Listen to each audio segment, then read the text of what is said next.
الحمد لله بنعمته تتم الصالحات أشهد أن لا إله إلا الله له دعوة الحق حريص عليها وأوجب تبشير بها ولتكن منكم أمة يدعون إلى الخير ويأمرون بالمعروف وينهون عن المنكر وأولئك هم المفلحون وأشهد أن محمدا عبده ورسوله بلغ الرسالة وأدى الأمانة ونصح الأمة وكشف الغمة حتى آتانا اليقين ليلها كنهارها لا يزيغ عنها إلا هالك اللهم صل وسلم وبارك على حبيبنا وشفيعنا وزخرنا ومولانا محمد وعلى أزواجه أمهات المؤمنين وذرياته وآل بيته وأصحابه أجمعين رب اشرح لي صدري ويسر لي أمري واحلل عقدة من لساني يفقهوا قولي أما بعد. Hadirin Bapak Ibu jamaah salat Maghrib dan Isya yang dirahmati oleh Allah. Ayah bunda yang saya cintai, mari sama-sama kita panjatkan puji dan syukur kita kepada Allah yang telah memberikan nikmat iman, nikmat kesehatan, dan nikmat umur panjang. Allah masih memberikan nikmat tersebut kepada kita sehingga kita masih bisa melangkahkan kaki kita untuk bisa beriktikaf di tempat yang penuh dengan keberkahan ini. Ini merupakan salah satu yang senantiasa di antara yang dinamakan dengan kesalehan. Kesalehan yang harus kita syukuri di saat kita bisa melaksanakannya. Karena banyak di antara orang yang di depan mata mereka memiliki kesempatan untuk melakukan berbagai macam kesalehan, akan tetapi mereka tidak tergerak hatinya untuk melakukannya. Oleh sebab itu jamaah yang dirahmati Allah, mari senantiasa kita selalu memuji Allah dan terus bersyukur terhadap nikmat yang Allah berikan kepada kita. Selawat dan salam mari sama-sama kita panjatkan kepada junjungan kita Nabi besar Muhammad sallallahu alaihi wasallam yang telah memberikan pencerahan kepada kita, menjelaskan kepada kita bagaimana cara hidup di dunia ini. Sehingga apabila kita mengikuti apa yang diperintahkan oleh baginda Rasulullah sallallahu alaihi wasallam, lailuha kanahariha, malamnya itu terang benderang bagaikan siang hari. La yazighu anha illa halik, dan kita tidak akan pernah tersesat di saat kita mengikuti apa yang diperintahkan oleh baginda Rasulullah sallallahu alaihi wasallam. Maka kita tidak akan pernah tersesat dalam menjalani kehidupan ini. Inilah sebuah nikmat. Di saat Allah menciptakan kita tanpa kita meminta, dan Allah memberikan kelahiran kepada kita tanpa kita merequest, namun Allah juga memberikan kepada kita seorang Rasul untuk memberikan pedoman hidup kepada kita agar kehidupan kita ini tidak tersesat. Kehidupan kita ini harus meraih kesuksesan. Inilah salah satu di antara sekian banyak nikmat di saat Allah memberikan kita Islam, dan Allah juga mengutus kepada kita baginda Rasulullah sallallahu alaihi wasallam. Oleh sebab itu jemaah yang dirahmati Allah, senantiasa kita selaku umat Nabi Muhammad sallallahu alaihi wasallam memperbanyak berselawat kepada baginda Rasulullah. Karena pada saat malaikat sujud kepada Nabi Adam, itu hanya sujud malaikat, tidak diiringi dengan Allah. Akan tetapi pada saat Allah memerintahkan kepada kita untuk berselawat kepada baginda Rasulullah sallallahu alaihi wasallam, maka itu diiringi dengan salawat dari Allah tersendiri. Innallaha wa malaikatahu yusalluna 'alan nabi ya ayyuhalladzina amanu sallu 'alaihi wa sallimu taslima. Inilah kelebihan. Kelebihan bukan hanya kita yang disuruh berselawat kepada Nabi Muhammad, malaikat juga berselawat dan Allah juga berselawat kepada Nabi Muhammad sallallahu alaihi wasallam. Hadirin jamaah yang dirahmati Allah, wa'dul haq, janji pasti dari Allah. Ini adalah pertemuan yang ke-21.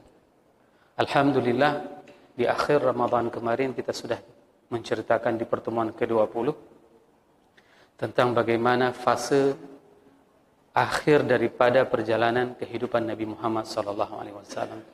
Kita telah membahas bulan, per pekan, dan per hari.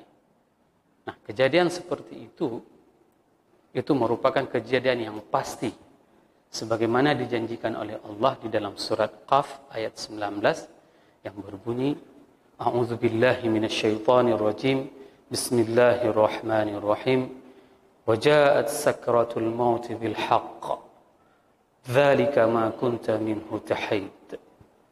Ini merupakan sebuah janji dari Allah. Ketika sakratul maut itu datang bil haqq, dengan nyata, dengan pasti. Karena apa? Di dalam Tafsir Kabir Imam Fakhruddin Ar-Razi juz 28 halaman 142, beliau mengatakan bahwasanya apa yang dimaksud dengan kata-kata hak tersebut. Kata hak tersebut mengandung dua makna. Yang pertama sekali, ayyakunal muradu minhu al-maut fa innahu haqqun. Bahwasanya kematian itu adalah pasti. Janji pasti dari Allah bahwasanya kematian itu adalah sesuatu yang pasti. Itu yang dimaksud oleh Imam Fakhruddin Ar-Razi. Yang kedua, ayyakuna al-muraddu minhu ayyakuna muraddu minal haqq ma ata bihi minad din. Yang dimaksud dengan haq di dalam ayat tersebut itu adalah apa saja yang telah disampaikan di dalam agama ini adalah semuanya itu adalah kebenaran.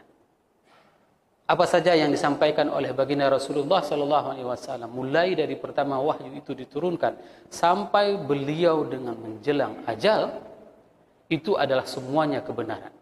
Itu adalah semuanya hak. Itu adalah semuanya janji pasti. Oleh sebab itu jamaah yang dirahmati Allah, jika kita berbicara tentang kematian tersebut, maka kematian itu diibaratkan bagaikan busur yang dilepas dan dia itu akan menuju kepada seseorang tersebut. Pada saat busur itu sampai kepada seseorang tersebut, maka pada saat itulah kematian itu akan menghampirinya. Al-mautu kasahmin yursilu ilaik wal umruka biqadri ma yasilu ilaik. Ini diibaratkan bahwasanya kematian itu diibaratkan bagaikan sebuah busur yang dilepaskan, anak panah yang dilepaskan. Ini adalah sebuah kematian pasti. Dia akan menancapi, akan memasuki, akan mencapai targetnya, akan menemukan sasarannya. Inilah yang dinamakan dengan kematian.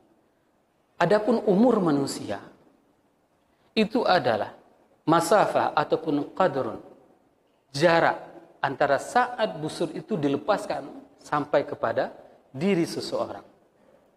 Ini merupakan sebuah ibarat yang sangat mendalam. Dikarenakan apa? Dikarenakan semua kita yang mempunyai nyawa ini akan mati. Oleh sebab itu jemaah yang dirahmati Allah, kematian itu tidak identik dengan tua. Kematian itu tidak identik dengan orang yang sakit. Dan kematian itu tidak identik dengan orang yang memang sudah lanjut umur. Ini adalah sebuah fenomena yang tidak pernah diketahui oleh siapapun. Sehingga apa? Rahasia kematian ini adalah sebuah keyakinan yang tidak ada sedikit pun rasa keraguan.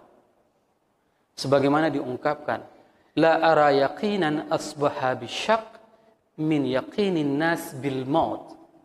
Bahwasanya sebuah keyakinan itu tidak akan pernah berubah menjadi sebuah keraguan, ya, sebagaimana yakinnya manusia akan kematian. Begitulah kematian diibaratkan. Kematian diibaratkan dengan sebuah kebenaran yang tidak akan berubah menjadi kebohongan, dan kebenaran tersebut diibaratkan adalah sebagai dengan sebuah kematian. Di mana? Di salah satu tempat di Mesir, itu ada sebuah mobil yang terjebak di tengah rel kereta api. Ini kejadian nyata. Pada saat mobil itu kejebak, orang semuanya panik untuk menolong orang yang terjebak di dalam mobil tersebut. Lalu ditariklah orang tersebut untuk diselamatkan. Karena kereta api akan meluncur sangat kencang. Ditarik, orang diselamatkan dari dalam mobil, diletakkan di pinggir jalan, agak jauh dari mobil tersebut. Qadarullah, apa yang terjadi? Pada saat kereta api melanggar mobil tersebut dan ban tersebut itu terbang menimpa orang yang diselamatkan tadi. Ini menunjukkan apa? Janji orang tersebut, dia itu tidak meninggal di atas rel kereta api. Dan bagaimana sebab meninggalnya? Dia itu akan terkena dengan ban mobilnya sendiri. Ini adalah sebuah janji dan rahasia. Rahasia ini tidak ada yang bisa mengetahuinya. Tidak ada satu orang pun yang mengetahui bagaimana dia akan meninggal, kapan dia akan meninggal. Ini adalah sebuah rahasia dari Allah. Hadirin jamaah yang dirahmati Allah. Dalam kitab Ibnu Jauzi pernah mengatakan bahwasanya salah seorang yang orang tersebut dijumpai oleh seorang ulama, beliau itu jatuh ke dalam sumur. Setelah jatuh, maka lewatlah seorang pengembara yang menolong orang yang jatuh ke dalam sumur tersebut. Nah, seharusnya seseorang yang jatuh ke dalam sumur tersebut itu bisa mengakibatkan kepada kematian. Apa yang terjadi setelah ditolong? Dia meminta kepada musafir tersebut untuk diberikan 1 gelas air. Setelah dia minum, barulah ditanyakan bagaimana kejadiannya, kenapa bisa jatuh ke sumur. Lalu dia menceritakan kronologis kejadian dia itu jatuh ke dalam sumur. Hingga dia mempraktekkan kembali bagaimana jatuhnya dia ke dalam sumur. Dan pada saat dia praktekkan dan dia tergelincir untuk kedua kali dan jatuh ke dalam sumur dan meninggal dunia. Ini adalah janji kematian. Semua kita akan mengalami kematian. Ya. Jadi jangan pernah heboh dengan kematian tersebut. Bukan berarti kita tidak mempercayai dengan berbagai macam penyakit yang ada. Bukan berarti kita tidak mempercayai tentang dengan usia kita. Kenapa? Karena Rasul sendiri yang mengatakan kepada kita, al-umru ummati ma baina 60 wa 70. Umur umatku, kata Nabi Muhammad SAW, itu berkisar antara 60 sampai dengan 70 tahun. Mau sesehat apapun pola hidup kita, mau gaya hidup seperti apapun, ya, tapi umur kita itu sudah digariskan, diberikan rumusan oleh baginda Rasulullah SAW, ma baina 60 wa 70, berkisar antara 60 dengan 70 tahun. Kenapa juga kita harus menjaga kesehatan? Kenapa juga kita harus menjaga pola makan kita? Supaya kita mudah dalam beribadah. Itu intinya.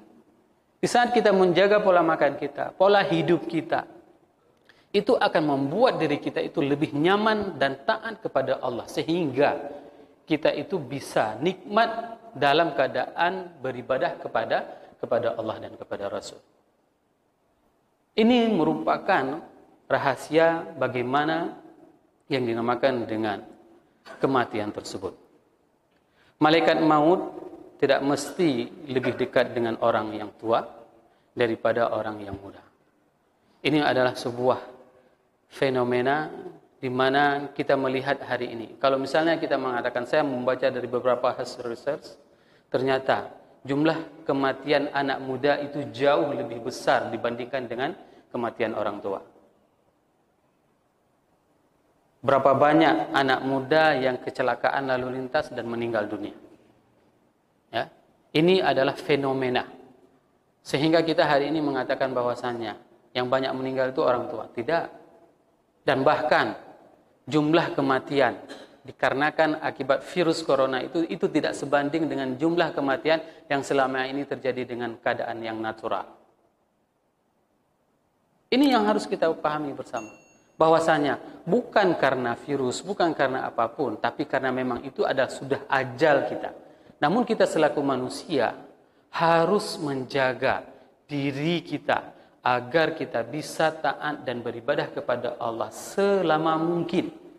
Namun jika tidak, pintalah kepada Allah.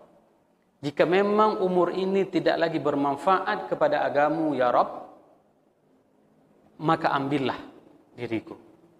Ini sebuah pinta yang memang harus kita panjatkan setiap setelah salat.